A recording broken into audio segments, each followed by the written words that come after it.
Bueno, muy buenas noches para todos. Es un placer seguir nosotros aquí estudiando y aprendiendo juntos, porque cada vez que nosotros leemos y estudiamos un tema para venir a compartirlo, es una oportunidad que Dios nos concede de reafirmar los conocimientos, de ahondar y de seguir creciendo en este conocimiento para llevar a la práctica, que es lo más importante, ¿no? No es tanto saber, sino practicar. Hoy vamos a estudiar del libro segundo del libro de los espíritus, en el capítulo quinto, relaciones de ultratumba. Las preguntas, perdón, sexto, relaciones de ultratumba, preguntas 274 a 280. El libro de los espíritus es la obra magna de la doctrina espírita. Es el compendio filosófico base de nuestra doctrina. Allí se desglosan todos los temas que nosotros podamos encontrar sobre las leyes morales, sobre Dios, la existencia de Dios, sobre todo lo que ustedes en algún momento han tenido alguna inquietud y no saben, no entienden, no comprenden por qué pasan o no ciertas cosas, cómo se dan. Allí pueden ir a investigar. Y ese libro está aquí a la venta en nuestra librería. Es importante que aquellos que son neófitos o que están queriendo empezar a conocer la doctrina, empiecen por este compendio de filosofía y moral y todo lo que encierra nuestro libro de los espíritus. Entonces la invitación es a que también lo adquieran y puedan seguir con ese estudio secuencial que hacemos cada 15 días aquí presencialmente. Y también cada 15 días se estudia el libro del Evangelio según el Espíritu. Bueno, en este libro, en este capítulo sexto, entre las relaciones de ultratumba, vamos a hablar de las relaciones entre los espíritus en el mundo espiritual. Y nos van a hablar allí de las escalas de los espíritus. Si los espíritus, entre los espíritus hay alguna escala, hay alguna jerarquía. Para poder comprender este capítulo debemos hacer un repaso de la pregunta número 100 del libro de los espíritus, que de la 100 a la 113 se desglosa al detalle de cada categoría, de cada subgrupo de los espíritus de la escala espírita. Entonces, aquí lo vamos a hacer en términos generales.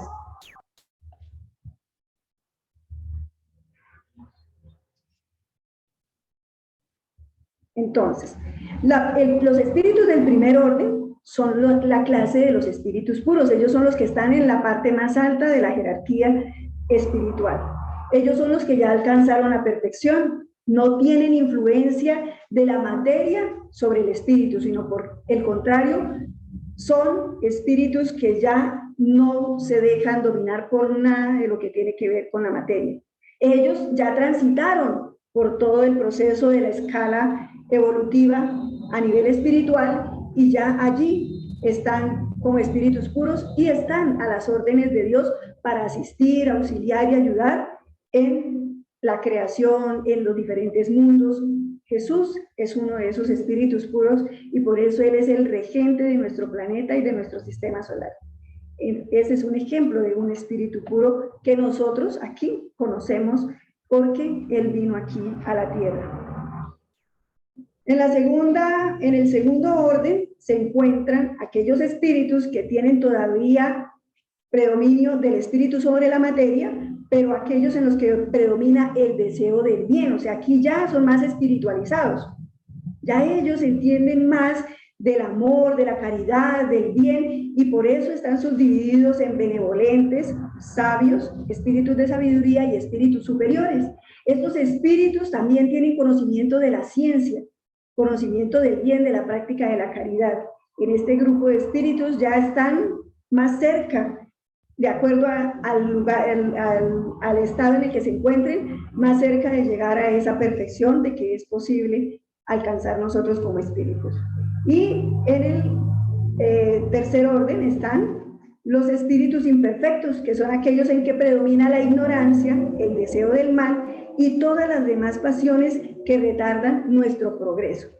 Dentro de esos están los espíritus impuros, los livianos, los pseudosabios, neutros, los golpeadores y perturbadores. Entonces, si quieren ahondar más en estas categorías, debemos remitirnos al libro de los espíritus a partir de la pregunta 100 para empezar a entrar allí en ese tema. Entonces, como vemos aquí, estos son los 3 órdenes principales que encierran todas las categorías de los espíritus en nuestro proceso evolutivo.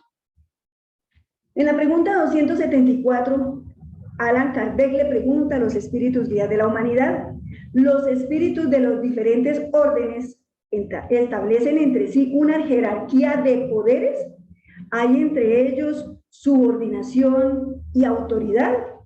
¿Y qué le responden los espíritus? Dice: sí, y muy grande.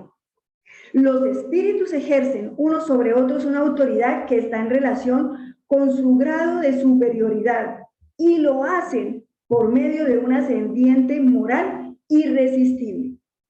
Entonces, la única superioridad que hay allá en el mundo de los espíritus, ¿cuál es? ¿La superioridad qué? Moral. Moral, así es. Eso es lo que determina ya nuestro grado de superioridad, nuestro ascendiente moral. ¿Qué tan moralizados estamos? Allan Kardec, que él insistía y quería ratificar, pregunta: ¿los espíritus inferiores pueden sustraerse a la autoridad de los que son superiores a ellos? Y ellos le responden: he dicho que es irresistible. O sea, los espíritus que están todavía en vía de progreso ante los espíritus superiores a ellos no pueden resistir su influencia. Nosotros, teniendo en cuenta cuando Jesús vino a la tierra y estuvo aquí con nosotros, Él era el espíritu más evolucionado que ha pisado la tierra. Y lo voy a poner en un ejemplo aquí terrenal, con influencia moral irresistible ante los espíritus en vías de progreso. ¿Cuándo? Cuando Él le llevaron el niño que era lunático, ¿sí? El niño que decía el papá que caía en el fuego y en el agua, y que los apóstoles no habían podido curarlo, no habían podido quitarle la influencia de esos espíritus malos que lo tenían prendido. Y cuando Jesús se aproxima de él y le dice al espíritu que lo deje tranquilo, que se vaya, el espíritu enseguida se fue. Esa es la ascendencia moral, la autoridad moral que tenía Jesús como espíritu, aún aquí viviendo en la carne, en esta experiencia que él estaba viviendo. Era tan irresistible que el espíritu tenía que irse con solo Jesús a hablarle. Ahora, eso mismo acontece allí en el mundo espiritual. Es esa autoridad moral a la que no se pueden resistir nuestros hermanos, aún siendo espíritus que están obsesando. Y es bien importante que nosotros entendamos ese ejemplo. En la pregunta 275 pregunta Kardec: el poder y la consideración de que ha disfrutado un hombre en la tierra le otorgan una supremacía en el mundo de los espíritus. ¿Cuál es qué significa esa pregunta? Los que aquí han sido poderosos, los que aquí han tenido títulos, los que tienen dinero, los que tienen tantos logros de que se ufanan, ¿en el mundo de los espíritus van a tener esa misma supremacía? ¿Qué dijeron los espíritus? No, pues allí los pequeños serán enaltecidos y los grandes serán humillados. Y le dicen: lee los salmos.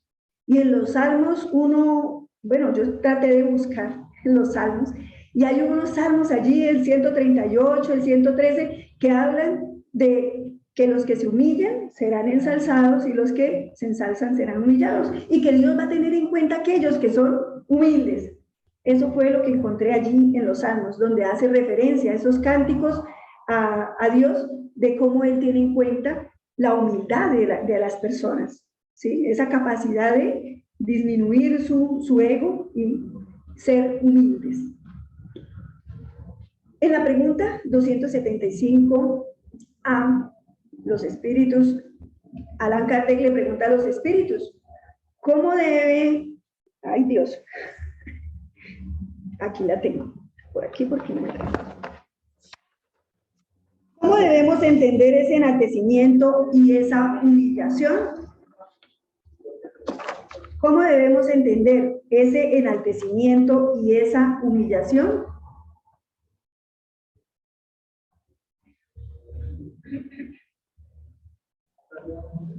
No se deja ocultar, ¿no? No, ya veo.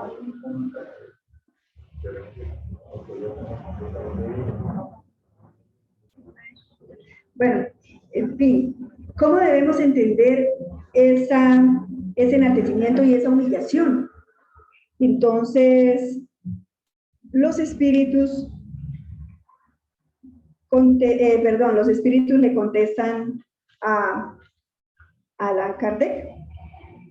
¿No sabes que los espíritus pertenecen a diferentes órdenes según su mérito? Pues bien, el más grande en la tierra puede encontrarse en la última categoría en el mundo de los espíritus, mientras que su servidor podrá estar en la primera. ¿Comprendes esto? ¿Acaso no dijo Jesús: todo aquel que se humilla será enaltecido y el que se enaltece será humillado? Y traigo este ejemplo de Lucas 18, 9 a 14, que es cuando el fariseo y el publicano se acercan al templo. Ellos llegan al templo y allí el fariseo, dice Jesús en su parábola, 2 hombres fueron al templo a orar. Uno era fariseo y el otro publicano. El fariseo de pie hacía esta oración en su interior: Dios mío, te doy gracias porque no soy como el resto de los hombres, ladrones, injustos, adúlteros, ni como este publicano. Yo ayuno 2 veces por semana y pago los diezmos de todo lo que poseo. El publicano, por el contrario, se quedó a distancia y no se atrevía ni a levantar los ojos al cielo, sino que golpeaba el pecho y decía: Dios mío, ten compasión de mí, que soy pecador. Os digo que éste volvió a su casa justificado y el otro no, porque el que se ensalza será humillado y el que se humilla será ensalzado.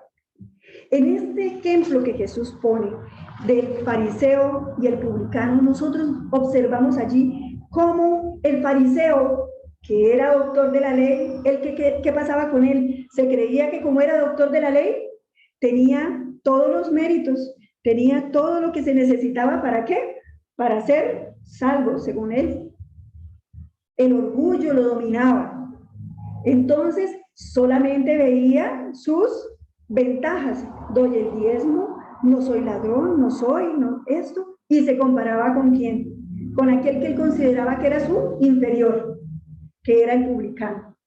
Mientras que el publicano reconocía que tenía errores, que se equivocaba, que todavía no era digno ni siquiera de levantar sus ojos al cielo, a Dios, a decirle nada, ni a pedirle ni siquiera, porque sentía que no merecía todavía nada de él.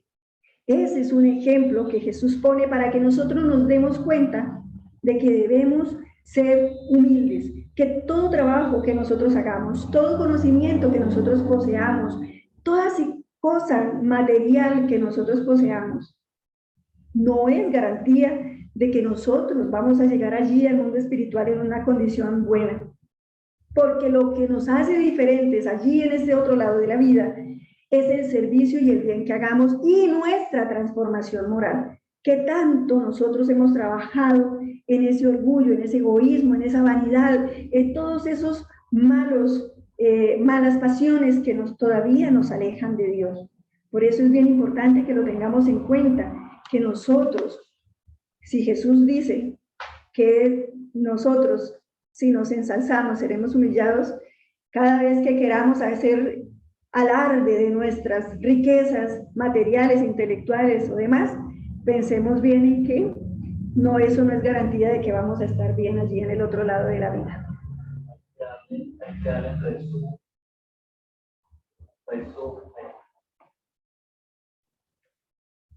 Y volver a no sé. La compartida de pantalla estaba pausada. Ya.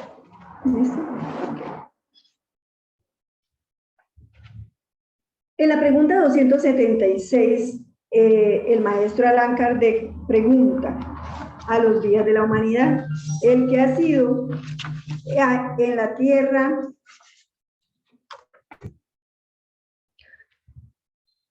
¿Cuánto puede ahí bajar? Ya lo voy a bajar. Estoy aquí sudando. El que ha sido grande en la tierra y ahora se encuentra en una categoría inferior entre los espíritus, ¿se siente humillado por eso? Y los espíritus le responden. La humillación suele ser muy grande, y sobre todo si era orgulloso y envidioso.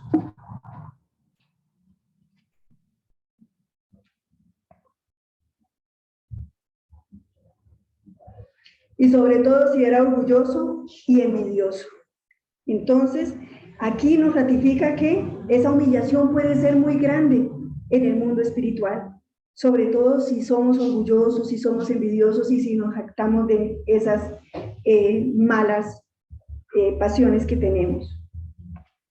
Y yo traje para compartir un ejemplo en el libro del Evangelio según el Espiritismo, en las instrucciones de los espíritus, en el ítem 8 del capítulo 2, una realeza terrenal.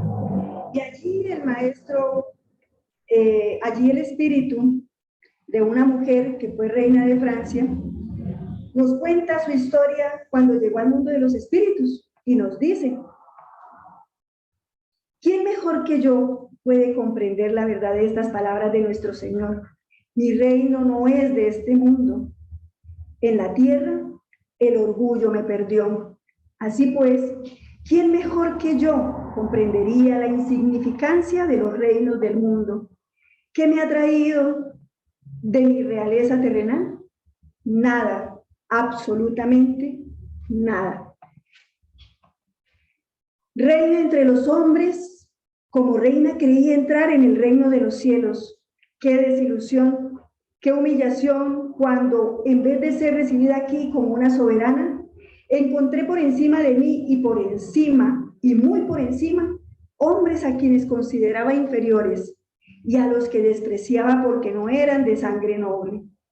Oh, entonces comprendí la esterilidad de los honores y de las grandezas que con tanta avidez se buscan en la tierra. Para conquistar un lugar en este reino, no, son necesarias la abnegación, la humildad, la caridad en toda su celestial práctica, así como la benevolencia para todos. No se os pregunta qué habéis sido, a qué categoría pertenecisteis, sino el bien que habéis hecho, las lágrimas que habéis enjugado. Entonces, aquí vemos un ejemplo de una reina de Francia. En abril 1863 dejó su mensaje. Y cómo ella misma experimentó en carne propia allí su espíritu dolorido, sufrido, porque creyó que todo lo que ella, todos los galardones y todas las atenciones que recibía cuando estaba allí, aquí en la tierra, que poseía aquí en la tierra, eran las mismas que iba a recibir allí en el mundo espiritual. Y se dio cuenta, como dice ella, ¿no?, que espíritus que antes estuvieron al servicio de ella aquí en este mundo, en el otro lado de la vida eran espíritus más elevados, estaban en mejores condiciones que ella.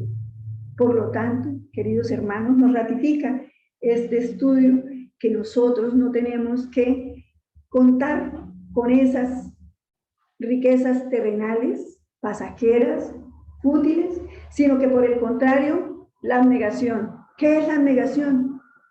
Ir más allá del deber, del cumplimiento de nuestro deber, como lo dice el Espíritu Emmanuel.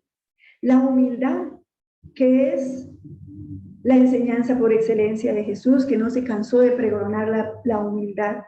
La caridad, en toda su celestial práctica, dice ella, como la entendía Jesús, entonces podemos decir nosotros: benevolencia para con todos, indulgencia para con las imperfecciones de los demás, perdón de las ofensas. Así nosotros nos podemos decir que estamos practicando la caridad, así como también cuando hacemos la práctica de la caridad, esa es la caridad moral, pero cuando hacemos la práctica de la caridad material, también estamos trabajando en esa humildad, en ese reconocimiento que hacemos nosotros de que hay seres, hermanos nuestros, con mayores necesidades que nosotros y a los que nos debemos nosotros a través del servicio del bien que les podamos prestar. ya sea el consuelo, ya sea enjugar las lágrimas, ya sea un consejo, una orientación, algo material que de pronto podamos nosotros compartirles en medio de sus necesidades. El soldado que tras la batalla encuentra a su general en el mundo de los espíritus, ¿lo reconoce aún como su superior? Pregunta 277.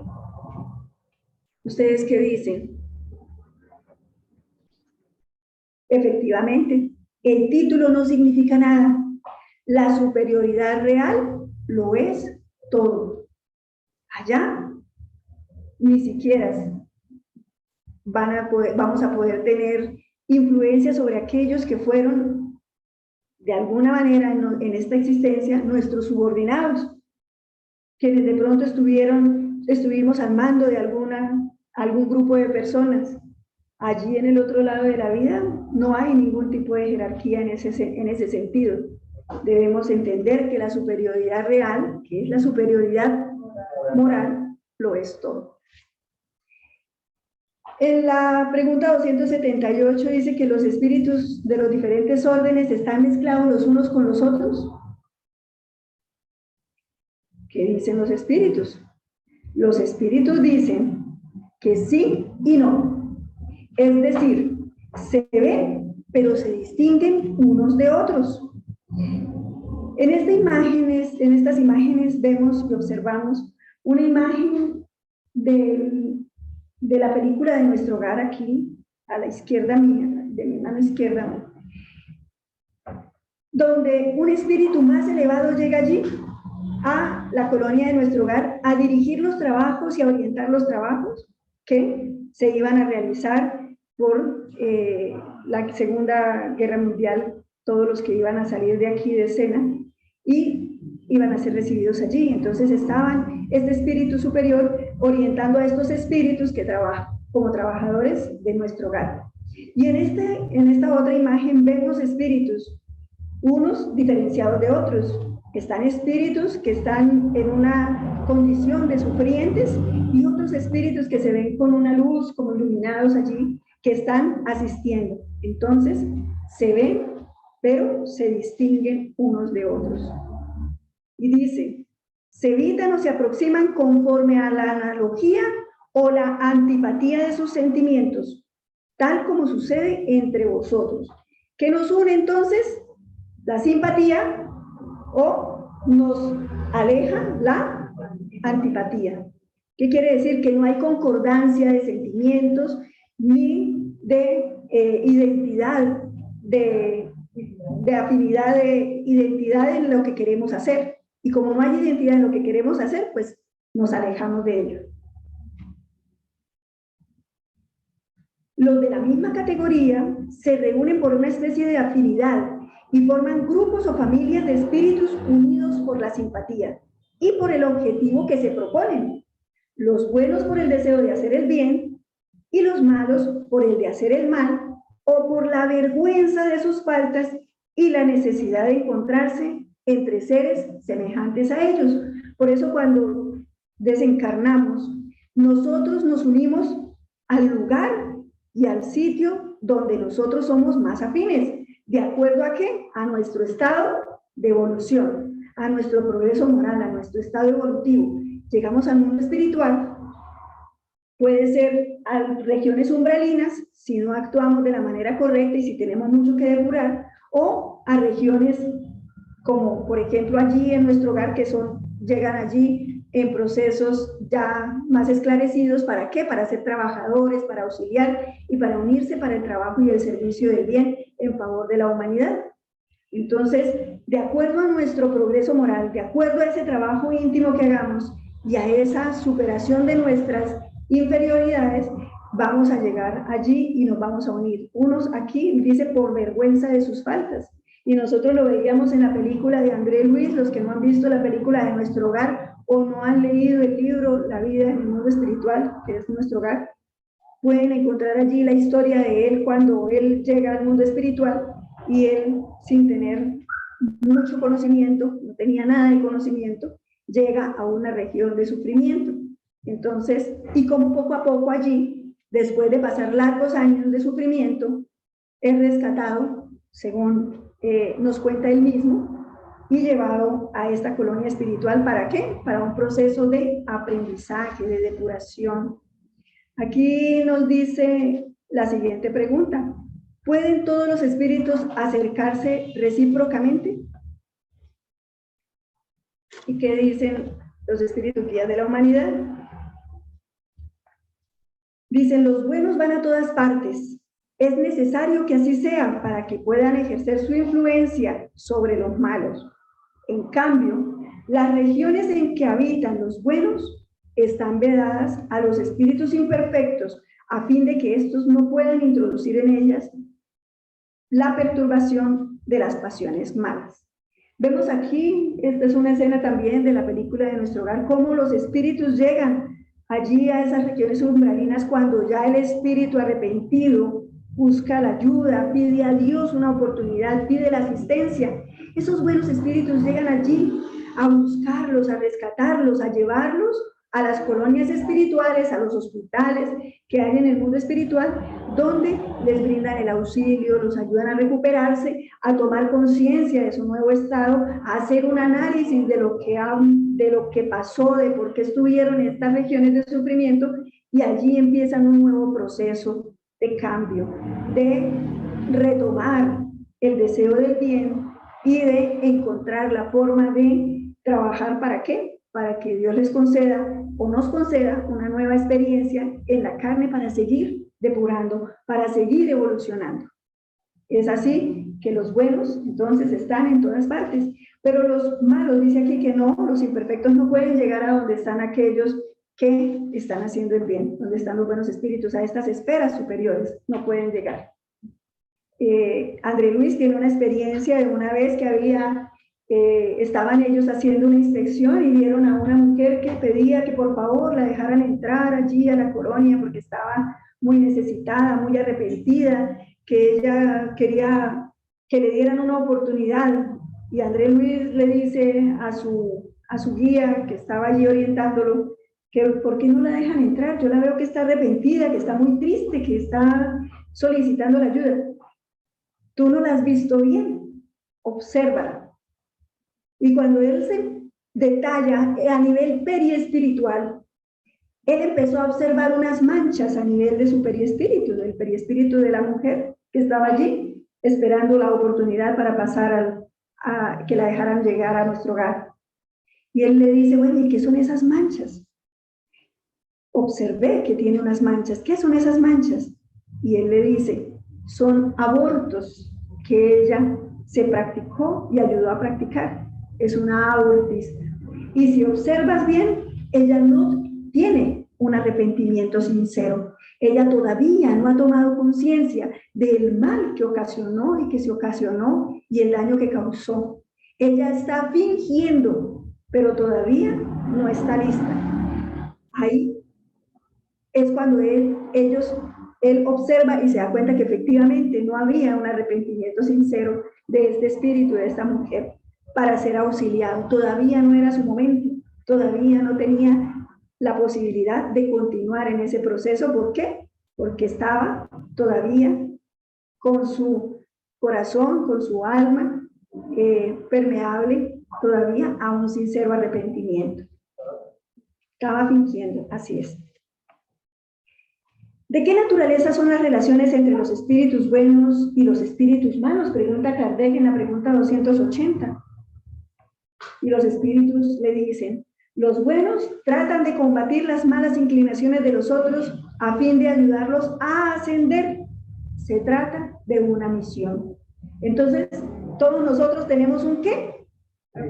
Un espíritu guía, ¿verdad? Tenemos un espíritu guía, nuestro guía espiritual. ¿Cuál es la función de ese guía espiritual?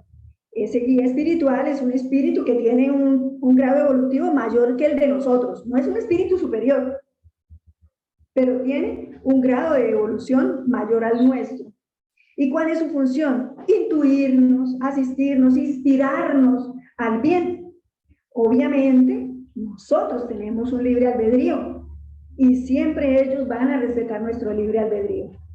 Y nosotros tenemos la ley de Dios grabada en nuestra conciencia. Allí nosotros cuando vamos a actuar, sabemos si estamos actuando bien o si lo que vamos a hacer está mal. Y tomamos la decisión. Y de pronto lo vamos a hacer y escuchamos como algo, una voz en nuestra mente que nos dice, no, pero acuérdese que las consecuencias, eso no está bien, va a pasar esto. Mejor dicho, nos llegan miles de ideas. Y de pronto decimos, no, pero no importa. Asumo las consecuencias. Alguien en algún momento que yo conozco, una persona, estaba teniendo una situación de infidelidad con su pareja. Y pues yo me enteré y yo le hablé. Pues yo no era su guía espiritual, pero nosotros sabemos que los guías espirituales se valen de diferentes formas. ¿Para qué? Para llegar a nosotros. Ellos a veces nosotros estamos tan imbuidos en las cosas que no prestamos atención, no ponemos cuidado y estamos ahí con nuestra mente cerrada. Y de pronto aparece alguien y nos dice algo que nos ayuda a despertar conciencia.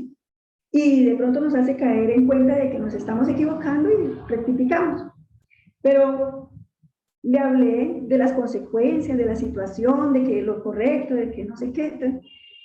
Y me dijo, no, pues, estoy dispuesto a asumir las consecuencias. Yo, bueno, está bien. Entonces, sí, así Dios con nosotros y nuestros guías con nosotros nos dejan la posibilidad de que nosotros decidamos qué queremos hacer, si queremos rectificar o seguimos equivocándonos. Pero la siembra es libre, pero la cosecha es obligatoria. Es obligatoria, así que tarde que temprano nosotros vamos a recoger lo que sembramos. ¿Y quién quiere recoger espinos, dolores? El que no quiera, debemos empezar a trabajar hoy por hacer las cosas mejor. Y por último, quiero compartirles esta historia. Es una historia de un hombre espírita. 55 años, sufrió un accidente y desencarnó. Él se vio desprendiéndose de su cuerpo y llegó al mundo espiritual. Y al estar allí en el mundo espiritual se dio cuenta que el lugar a donde había llegado era un lugar de sombras, un lugar de sufrimiento, era un lugar que él dijo, pero ¿yo qué estoy haciendo acá? Muy seguramente los espíritus me trajeron a hacer alguna labor, algún trabajo, algún trabajo que vamos a hacer aquí con los espíritus sufrientes. Se le aparecieron en ese momento 3 espíritus que estaban con una capa oscura y se le acercaron y le dijeron, no, usted no está aquí por error, usted está aquí porque es de acuerdo a su nivel evolutivo y a sus conquistas, usted dio para llegar aquí. Dijo él, no, pero ¿cómo así? Eso tiene que ser un error, porque yo soy espírita. Yo conozco la doctrina consoladora. Imposible que yo, conociendo la doctrina consoladora y trabajando en el centro espírita, yo iba 2 veces por semana, daba pases, hacía conferencias para los iniciados, hacía asistencia social repartiendo sopas a los más necesitados. Yo también daba donaciones a las casas de caridad para ayudar a los más necesitados. Esto tiene que ser un error. Yo no puedo estar aquí, imposible. El espíritu le dice, efectivamente, usted hacía todo eso en la casa espírita, eso es cierto, pero cuando usted estaba repartiendo la sopa a los pobres y a los necesitados, usted pensaba, gracias a Dios, yo no soy como tan comprometido como ellos, porque mire, ellos deben haber hecho muchos errores, debieron haberse equivocado mucho para que estén ahorita pasando esta miseria, para que estén sufriendo como están sufriendo. Eso es porque son espíritus todavía inferiores.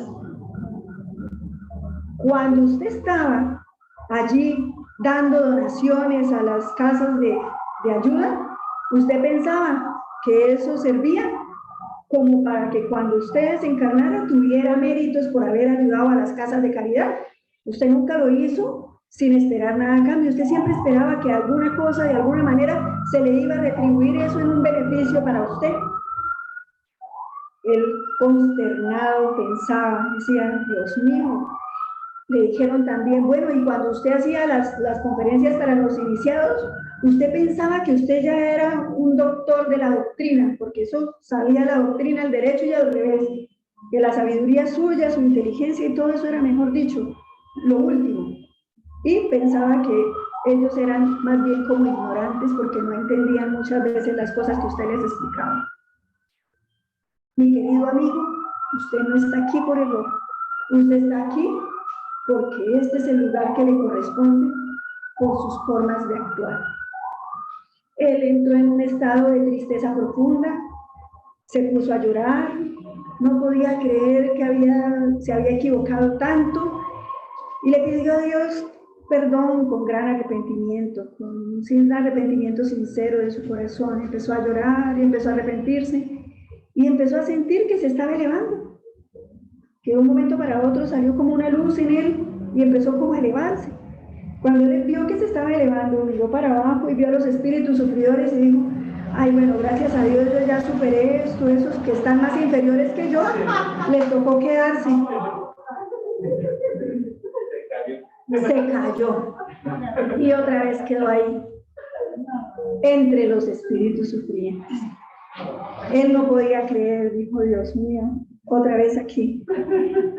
Y el espíritu le dijo, ¿por qué se cayó? Porque usted cuando estaba ya elevándose, usted empezó con su orgullo otra vez a creerse superior a los que estaban aquí por usted, y por eso nuevamente fue su caída, por el orgullo, por envanecerse, por creerse superior a los otros.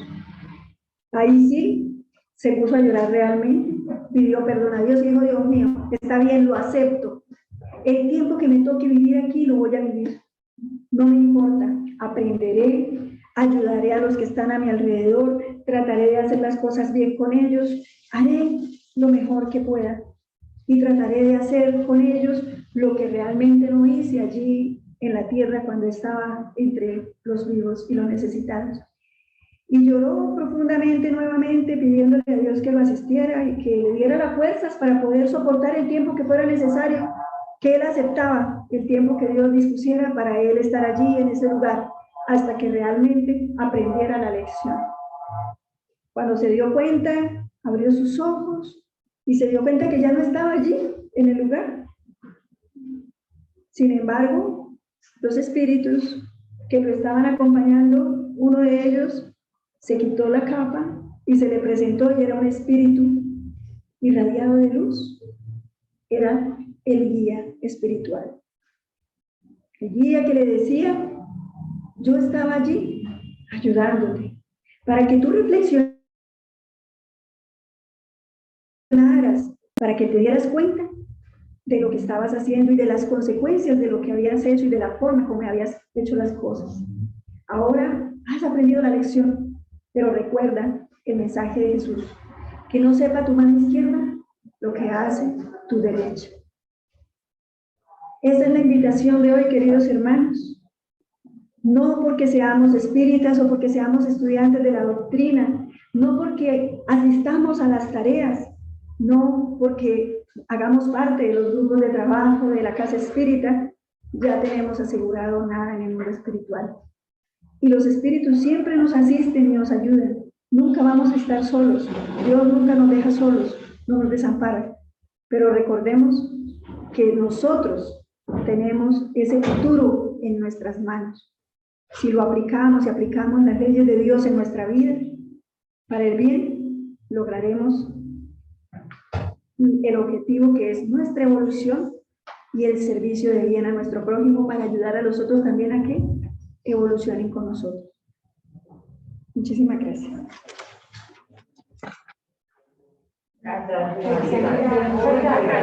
Excelente, excelente. Sí.